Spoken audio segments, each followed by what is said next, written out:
옛사람과 새사람이 있어요. 옛사람은 세상적인 사람이고 새사람은 예수님의 사람입니다. 우리 그리스도인들이 하나님의 임재를 경험하고 살아가려면 새사람이 되어야 되고 새사람은 세상으로 꽉 찬 사람이 아니라 하나님으로 꽉 채워진 사람입니다. 우리는 사람들이 이렇게 말하는 것을 보고 행동하는 것을 보면 그 사람의 마음에 무엇이 가득 차 있는가를 알 수가 있어요. 예수님께서 여러 번 말씀하셨는데 악한 사람은 선한 말을 할 수 없다. 이는 마음에 가득한 것을 입으로 말함이라. 마음에 가득한 것을 입으로 말함이라는 말씀을 여러 번 하셨어요. 입에서 나오는 것들은 마음에서 나오나니 이것이야말로 사람을 더럽게 한다. 마태복음 15장 18절에 말씀하셨고 누가복음 6장 45절 선한 사람은 마음에 쌓은 선에서 선을 내고 악한 자는 그 쌓은 악에서 악을 내나니 이는 마음에 가득한 것을 입으로 말함이니라 그러셨어요. 자주 입에 올리는 것이 결국 그 사람의 마음에 있는 것을 드러내는 거예요. 그 마음에 뭘 생각을 하는가는 그 입에 나오는 말을 들으면 알 수가 있어요. 농담을 해도 꼭 그 사람은 그 주제로 농담을 해요. 왜냐하면 그 마음에 가득 찬 것이 그거기 때문에 그렇죠. 자살하고 싶다, 죽고 싶다 이런 말 자주 하는 사람이 자살을 시도하게 되지요. 그러니까 우울증에 곧 이렇게 시달리고 있는 사람들이 자꾸 자살하고 싶다고 하는 말을 할 때 옆에 사람들이 주의를 기울이고 도와줘라 그런 얘기하는 이유는 그 마음에 가득한 것이 입으로 나오는 것이고 그 다음에 입으로 자꾸 그걸 말하게 되면 결국에 행동으로 옮기게 되거든요. 또 여자분들도 이렇게 대화를 나누는 걸 들어보면 어떤 분은 항상 화장품 얘기를 하세요. 어떤 분은 항상 명품 이야기를 하세요. 근데 그분들은 기회가 되면 반드시 그 화장품을 사거나 그 명품을 사게 돼요. 왜냐하면 마음에 가득한 것이 입으로 나오고 입으로 자꾸 나오다 보면 그게 행동으로 옮겨지게 되는 거거든요. 그래서 그 사람이 도대체 어떤 사람인가 하는 것을 살펴보려면 그냥 옆에서 들어보면 돼요. 대화를 할 때 그 사람이 무슨 얘기를 하는가. A라는 주제로 얘기를 하고 있는 자리에서 그 사람은 틈만 나면 명품 얘기를 꺼내요. 그 사람은 틈만 나면 화장품 얘기를 꺼내요. 자기 마음에 가득한 것을 말하는 거예요. 그래서 우리 하나님의 사람들이 하나님으로 가득 채워져 있나 아니면 아직도 세상으로 가득 채워져 있나 그것을 이제 우리가 살펴볼 수 있는 지혜가 생기는 거죠. 어떤 사람들은 정죄하고 비난하고 비하하는 말을 많이 하는 경우가 있어요. 그런 사람들의 속에는 아직도 세상이 차 있는 거겠죠. 하나님은 용서하고 인정하고 칭찬하시는 분이거든요. 그래서 마태복음 7장 1절 2절에 너희가 심판을 받지 아니하려거든 심판하지 말라. 너희가 심판하는 그 심판으로 심판받을 것이며 너희가 저울질하는 그 저울질로 너희가 저울질 당할 것이다. 그랬어요.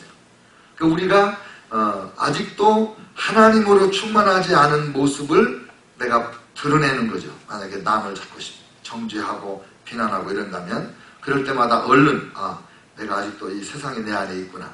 이걸 버리고 예수님으로 하나님의 마음으로 이제 다시 채워야 되겠죠. 또 하나님을 섬길 때 적당히 섬기는가 올인하는가. 이 세상적인 가치관은 올인하는 가치관이 아니잖아요.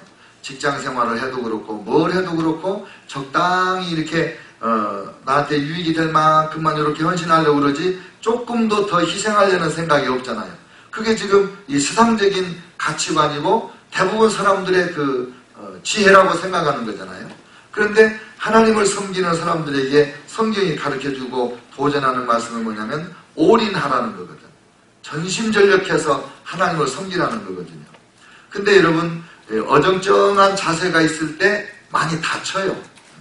운동을 할 때도 적극적으로 할 때는 안 다쳐요. 더 와일드해도. 그런데 적당히 힘 안 들이고 하려고 그러다 보면은 자꾸 다쳐요. 신앙생활도 마찬가지예요. 전심전력해서 하면 훨씬 신앙생활이 수월하고 그리고 하나님의 은혜도 막 쏟아지는 거예요.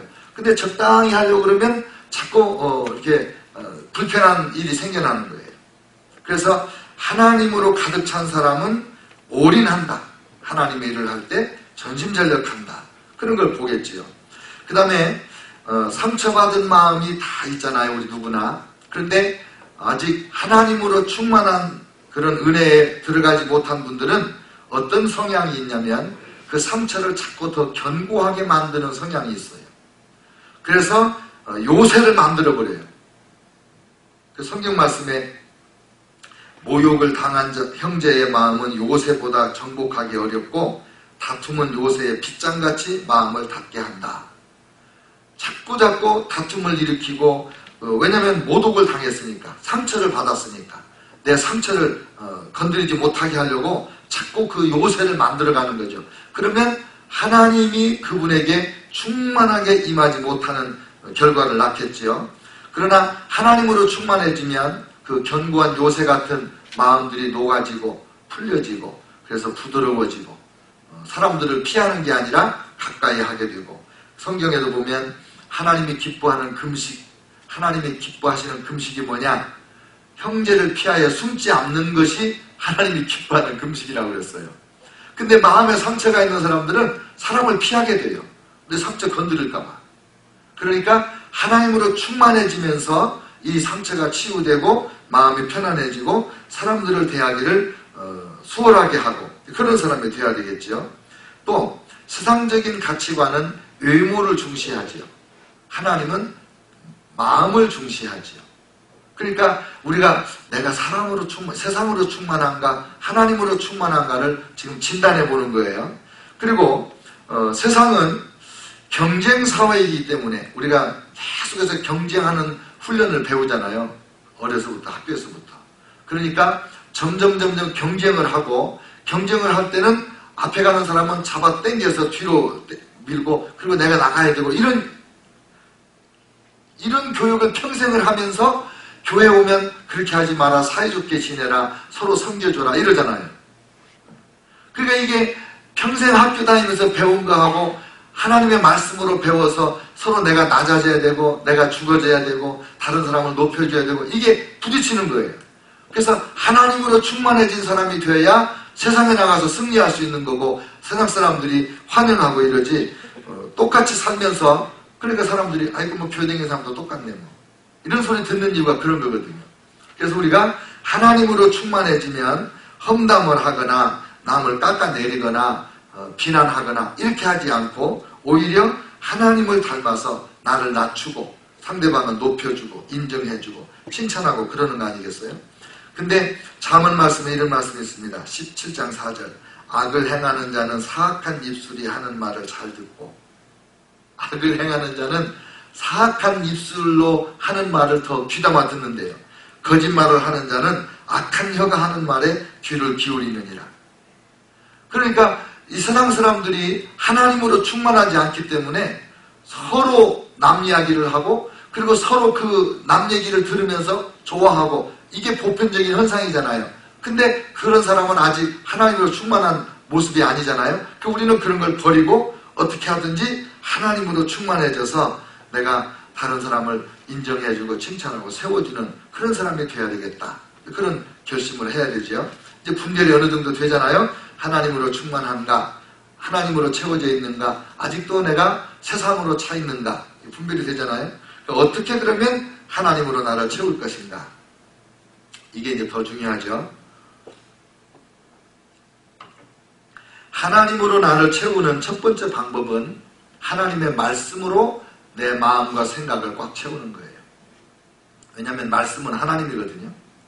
그래서 말씀을 반복해서 들어야 됩니다. 주일날 설교 한 번만 딱 듣고 일주일 내내 설교 얼마나 기억하시겠어요?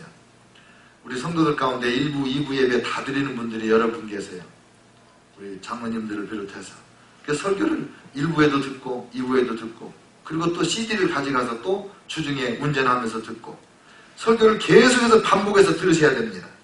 그래서 하나님의 말씀을 계속 들으면 그 말씀이 우리 마음을 가득 채우고 생각을 가득 채우고 마음과 생각을 지배하는 하나님의 진리가 되는 거죠. 그리고 성경을 정기적으로 읽어야 되고 성경 공부도 계속해서 공부를 해야 됩니다. 반복해서 성경 공부를 하는 것이 좋아요. 저도 우리 둘로스 교회에서만 양육반을 19번째 했잖아요. 19번째. 그래서 제가 몇 번 공부한 거예요. 예. 그래서 제가 그 공부를 지금 옛날부터 그 공부를 했거든요. 근데 할 때마다 은혜가 있어요. 할 때마다 믿음의 도전이 와요. 그러니까 성경 공부를 계속해서 반복적으로 또 하고 또 하고 그 다음에 성경을 암송하는데 반복 없이 암기 없다. 반복을 능가하는 암기법이 없다. 이걸 여러분이 아셔야 돼요. 머리가 아무리 좋은 사람도 반복하지 않고 외울 수 없어요.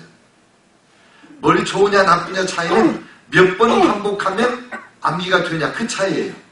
근데 에버리지로 6번 읽어서 암송하는 거예요. 6번. 5번 잃어버리면 6번째는 안 잃어버린다. 그런 말을 하잖아요. 그리고 하나님의 말씀을 날마다 묵상을 하고 말씀을 곱씹는 거예요. 멍하게 있지 마세요, 여러분. 네. 멍하게 있는 동안에는 우리 마음이 무주공산, 주인이 없는 그런 상태가 되잖아요. 그러면 객들이 달라붙어요. 이런 생각, 저런 생각, 나쁜 생각이 막 들어오잖아요. 그러니까 의도적으로, 주도적으로 내 마음과 생각을 하나님의 말씀 중심으로 가는 거예요. 그래서 길을 가면서도 그냥 막 정신없이 가는 게 아니라 걸음에 맞춰서 말씀을 암송하고 찬송을 부르고 하나님 말씀으로 우리를 채우는 거죠. 그리고 하나님의 말씀을 가지고 기도하는 거예요. 대화는 주고받는 거잖아요. 하나님은 성경으로 말씀하세요. 이렇게.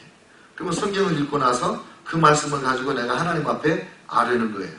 오늘 말씀도 보니까 우리가 이제부터는 어떤 사람도 육신을 따라 알지 아니하노라. 그래서 하나님, 제가 사람을 볼 때 육신대로 보지 않겠습니다.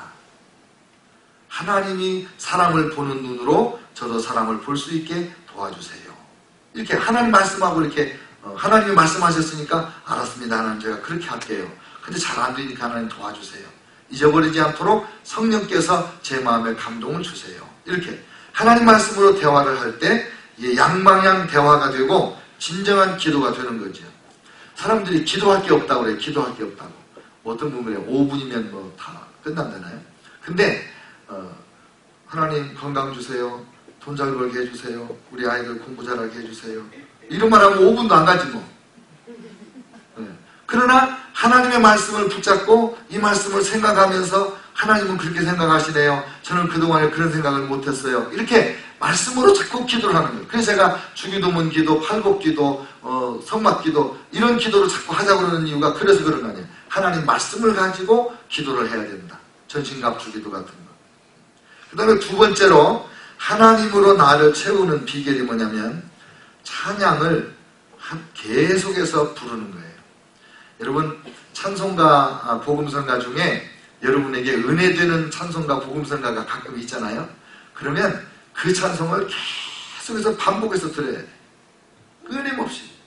저도 지난번에 한번 설교 시간에 말씀드린 그 내 영혼아 주 송축하라 그 은혜를 잊지 말아라 그 노래 제가 지금 한 달 동안 하루에 몇 번씩 들었어요.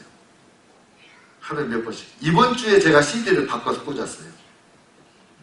하여간 또 듣고 그러면 그 말씀이 여러분 이 찬송가가요 가사가 얼마나 훌륭한지 웬만한 설교보다 나아요. 괜히 성경 얘기 안 하고 이런 얘기 저런 얘기 하는 설교 맨날 들어봐야 별로 은혜 없는데 이 찬송가를 계속 반복해. 여러분 찬송가는요 대부분 가사가 성경에서 그냥 튀어나온 거예요. 성경 구절이 그냥 찬송가 가사로 돼 있어요. 그래서 찬양을 들을 때 계속 반복해서 듣는 거예요. 특별히 우리 청소년들 대학생들이 부르는 영어 복음성가 있잖아요. 정말 가사가 탁월해요. 제가 어느 날 어떤 그 집회를 보니까 찬양 리더는 나와가지고 성경 말씀 그대로 요절로 그냥 아주 뭐라 그럴까 그냥 강력한 말씀으로 찬양을 불렀는데 그 다음에 목사님은 그냥 그 멀건 그 설렁탕 국물같이 하나님 말씀이 별로 없는 설교를 하시는 그런 경우도 있더라고요. 그래서 설교보다 낫다니까요 찬양이. 그래서 계속해서 찬양을 듣고 그 자동차에다가도 여러분이 은혜 받는 찬양 CD. 전에 우리가 몇 번 교회에서 찬양 CD 만들어 드렸잖아요. 그거 계속 반복해서 듣고, 처음부터 1번부터 끝번까지 다 들어야 되는 거 아니거든요. 제가 은혜 받은 찬양이 딱 나오면 거꾸로 돌려서 또 듣고, 거꾸로 돌려서 또 듣고, 또 듣고. 그래서 그 가사가 내 마음에 팍 새겨지면 하나님으로 채워지는 거죠. 그 다음에 하나님으로 나를 가득 채우는 방법 중에 하나는 대화할 때 말씀을 사용하는 거예요. 대화할 때. 부부간에도 그렇고 자녀들하고도 그렇고 성도들하고 대화할 때도 성경 요절로 대화를 자꾸 해야 됩니다. 심지어 불신자들하고 이야기할 때도 성경 말씀을 인용을 하세요.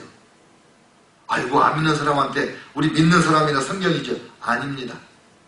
안 믿는 사람들에게도 성경은 인류 역사의 최고로 훌륭한 고전입니다. 그러니까 성경 규절로 얘기를 하세요. 성경에는 하나님은 이렇게 말씀하신다. 성경에는 이런 말씀이 있다. 성경 뭐 이렇게 말하기 어려우면 고린도전서라는 책이 있는데 거기 보면 이런 말씀이 있다. 여러분, 여기 USC가 굉장히 좋은 대학이 됐잖아요. 이 좋은 대학을 만든 총장이 스티브 샘플 총장인데 그분이 그런 얘기 하더라고요. 자기가 대학원 박사과정 학생들하고 이야기를 하다가 그랬대요. 여러분들이 생각하는 가장 중요한 책을 얘기해봐라. 그래가지고 책을 수십 권을 적었어요. 그래서 그 중에서 10권만 골라봐라. 10권. 인류 역사의 제일 중요한 책 10권. 그랬더니 그 10권을 골랐는데 그 중에 하나가 뭐겠어요? 성경이에요. 미국의 어느 대학이 인문학을 아주 강조하는 대학이 있는데 그 대학은 100권의 인문학 세계 고전을 골라가지고 그 책을 4년 동안에 다 읽혀요. 1년에 25권씩 무조건. 근데 3학년 때 가면 성경이 들어있어요. 3학년 때는 성경을 읽어야 돼. 왜? 안 믿는 사람들에게도 성경은 인류 최고의 고전이에요. 성경보다 탁월한 지혜를 가르쳐주는 책이 없어요. 그러니까 우리 그리스도인들이 괜히 성경을 교회 하는 데가 자꾸 가두는 거예요. 그러지 마세요. 안 믿는 사람하고 대화할 때도 성경 규절을 얘기하는 거예요.